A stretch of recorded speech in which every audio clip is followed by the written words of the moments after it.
Hello, everyone. Thanks so much for joining me here today as we get to talk about one of my favorite subjects, comic books. My name is Jose. I love comic books. I love talking about them, and I love sharing them with you. Feel free to follow me on social media if you would like. Links are in the description below, and I've also posted a link to the Marvel fan site that I have plots, analysis, and character bios for this issue. We're continuing our run in Excalibur. We're down to Excalibur number 6, or we're up to, sorry, from 1988. It is part of Inferno. I am covering all the X titles in a reading order, and I have an X-Men playlist, an X-Factor playlist, New Mutants playlist, a Wolverine playlist, you name it, there's a playlist out there. Feel free to check it out. Um, as I mentioned, everything is covered, and I love this cover. It really fits when we look through this issue. It really fits everything here. This is probably my favorite issue of Inferno. For some odd reason, even as a kid, watch or reading these issues, I don't know. I got a sweet spot for this title. And so we are in London at the lighthouse that Brian Braddock owns, and Excalibur lives in it. And Rachel Summers Phoenix is having a nightmare. Her baby brother is reaching out to her. You can see, I call him Nasty. I don't know. It's really hard to say his name, so I just call him Nasty. We see Rachel here thinking she's having a nightmare. We got Nasty trying to take her baby. We've got the Goblin Queen, and we've got Marvel Girl. So this is all part of Inferno, as you saw on the cover. Rachel Summers wakes up and yells, "Mom!" And we've got this beautiful double page spread here as she reaches out her baby brother Nathan. And Stan Lee presents Excalibur in Goblin Night. Chris Claremont is our writer, and we see things are kind of bursting out here. She says, "Ray, what are you?" And then she thinks, "Your telekinetic power tearing me." Alan Davis is the penciler. Paul Neary is the inker. Rest in peace, Paul Neary. Captain Britain says, "There's no such thing around here as a normal night," he asks. Megan is right next to him. We've got Nightcrawler, and he says, "Rachel screamed. Never heard anything like that before. Such primal anguish since Jean Grey died on the moon." And so we've got Thomas Zukowski, one of the greatest letterers of all times, definitely the top three, with oh my goodness, John Workman and Klein, and not I keep forgetting his name, but anyway, hang on, baby brother, I'm coming for you, says a Phoenix here. All right, and so you can see that she went straight up here. And Captain Britain asked why he couldn't use the door, why Rachel couldn't use the door. He's like, "We make our own. We're super powered." And he wonders about Kitty. They're going down to check her out. And you can see Captain Britain smiling here, and the other two are in shock as she is dressed as a baby. And look at Loki. Uh, Gleep. And so it's just so funny. And she says that Rachel used her telekinetic power, somehow turned her or dressed her as a baby, but they don't know why. And Rachel says that she has a baby brother, and she established a mind link with him. The baby brother, of course, is a Cable, and it's not technically her brother, but sure, why not? Same father from different realms here. So she heard the baby yelled for help, and Rachel went to the rescue. And Captain Britain says, wasn't the original Phoenix's power to rearrange a reality to suit her conscience? And Rachel says Ray isn't her mom, and she says, I hope and pray. And Megan says, she must be frantic about her brother. And so Nightcrawler kind of looks at her and says, never seen Megan dressed like that. Doesn't suit her, and she knows it. She's doing this to impress Brian. And then he goes, I'll wager he never noticed. Of course, Brian is having, or at least it's being implied that he's having an affair with, oh my goodness, Courtney Ross. However, Courtney Ross is most likely dead, taken over by Saturn 9, but that story will unfold at another time. And so they're like, they go, where's Rachel? And she says, New York. And Brian asks, how do we follow? And Nightcrawler's still thinking about Megan. Hope you miss her, Captain, after you've driven her away. And he says, the answer's obvious. Megan and Brian can fly us. Everyone get dressed. I want us on our way within the hour. And look at everybody like, and I love Kitty's pride. The way Alan Davis drew her, I love those eyes, kind of like questioning what's going on. And she's like, what made him so mad? And so we are in London, and we are seeing Commander Di Thomas here with some people, and he is meeting this lady here, Brigadier Alicent, I don't know, Stewart, and she is from the Weird Happenings organization. He goes, what? And she goes, who? He's like, oi. And so it's like, who's on first, what's on second, or something like that from Abbott and Costello. So they found something. They investigate weird happenings. And so she's going to show off what is going on.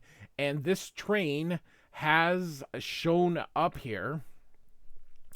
And you can see it is from Nazi Germany. But it is a modern plane. Or a modern train. And he's like, it's probably from some movie. And this guy comes through. It's Alistair Stewart. And he's like, whatever this engine came from, it wasn't Earth, or at least not ours. And he tells him smoking isn't a healthy habit. He tells the commander, and of course she says that he is her brother. And so he says this is an absolutely extraordinary piece of equipment, and he's like, it's a locomotive. He says, true, but wait till you see what produces the steam. And he's going to show them the passengers here. And of course, you see that symbol of Nazi Germany, and you see the British flag. This is actually a really, this design is wow for some reason. I don't know. And we have more to show you. And here we have Moira McTaggart and Callisto, but not ours. This is actually pretty cool. This story is going to unfold later. Again, Chris Claremont loves his subplots. And she says, how dare you place me under guard? Release me at once or you'll answer to the Fuhrer himself. So, pretty cool. All right, so like I said, that story will unfold at another time. And so Rachel's going to New York. She's taking the shortcut. I don't know why flying into outer space and then going through. That seems farther, but okay. And she arrives in New York and sees Inferno going through full tilt here. And sees the Goblin Queen, who happens to be Madeline Pryor. She's like, no, it can't be, thinking it's Jean Grey. And she yells, Mom, it's me, Rachel. And of course, the Goblin Queen is like, foolish girl. The Goblin claims but one child as her own. And he isn't you. And so she blasts her and she is going to fall.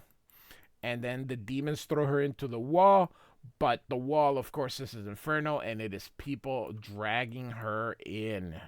And of course, they're like, don't be afraid of the demon within. Embrace it. So in the mid-Atlantic, our heroes are heading to New York, and they're having a miserable time having to carry everything, but Kitty needs to use the bathroom. And I love this Captain Britain is, why didn't you go before we left? She's like, I did. That was 4 hours ago. And he's like, well, couldn't you phase? And she's like, that's disgusting. So they see the ship. They're gonna go down. And so they Nightcrawler's looking at this map, and she's going into this bathroom here. I love how the implication that this is not a good place to to sit and go. And of course, everyone's looking at her, and she's enjoying being looked at because we're gonna see why in a little bit here. Nightcrawler, of course, notices, and he's like, "Leave her alone." And so Captain Britain's like gonna ask, and he's like, "She's fine. Let's go." No thanks to you, he thinks here. So he takes her, and when Nightcrawler comes up, he's like, "Hey, she's my ride." And then they're like, they're coming through. He's like, did you? Meaning, did she go to the bathroom? She's like, don't ask. Not now, not ever. And so Rachel is embracing going into the building. However, she all of a sudden realizes that and uses her power here to get out. And the demons try to hold her, but she is too strong. But she ends up falling and crashes into this bride and groom. You can see all the mannequins here. And suddenly need a hand, and she's like, I appreciate it. Maybe you can tell me what the heck is happening. So she's the mannequin has gone to life here. All right, so here we learn that Rachel is blending like a chameleon. So she's Nightcrawler thinks she's seeking safety by blending with its surrounding, meaning whatever it is that people like. There's a psychic thing. And she's like, but I'm a human being. Actually, she's not. Shouldn't I be able to say no? And he goes, probably comes with patience. And so this is going to come pretty quick, this whole revelation here, because they arrive in New York, and here's the Empire State Building. This is actually so cool. Alan Davis should have been on X-Men. During this time, I believe, this is me, my opinion, Alan Davis was better than Mark Silvestri. There, I said it. At this time. And Mark Silvestri turned out to be the better overall in time. But I really do believe that Davis's cleanliness was in his pencils. I've also covered his entire run on Batman, including Batman and the Outsiders and Detective Comics, and I have that in a Batman playlist. Feel free to check that out. So, I love Captain Britain. Manhattan. And she's like, it sure is. So they don't know what's going on. However, remember Megan and the chameleon bit that was revealed? Megan is going with the flow here, and so she goes to Nasty here, who is red, even though in the poster or in the cover he was shown green because he was green, but he now has the techno-organic virus, so he is red. And he says, I'm Naster? I really don't know, so I call him Nasty. And of course, Nightcrawlers don't do it, and he just, oh my gosh, this is so cool. And of course, he's shocked. And the Goblin Princess. And they are going to try to do that to Nightcrawler, but Nightcrawler gets out, and they all try to stop him. And he bounces because he's an acrobat. And he reaches the end here, and he's like, uh-oh. What do I do? And so he leaves. Well, only one way to go, so he jumps down. He kind of slows his way down by landing on everybody. Plop, plop, plop. But he's like, so far so good. But he catches the flag instead of the flagpole, and it rips, and he ends up hitting down. Now, because he slowed his descent, sure, I totally think that is possible. However, this is still like a 2-story drop, and he lands on his back. That is going to probably break something. And so he's seeing Rachel, but she's smiling like she is now the mannequin, and then he goes down. And so we're going to get here to the end. This car is like, no jaywalking, and is going to try to eat them. Here he comes, and Captain Britain destroys it. Great punch here. and realizes this is blood, not oil.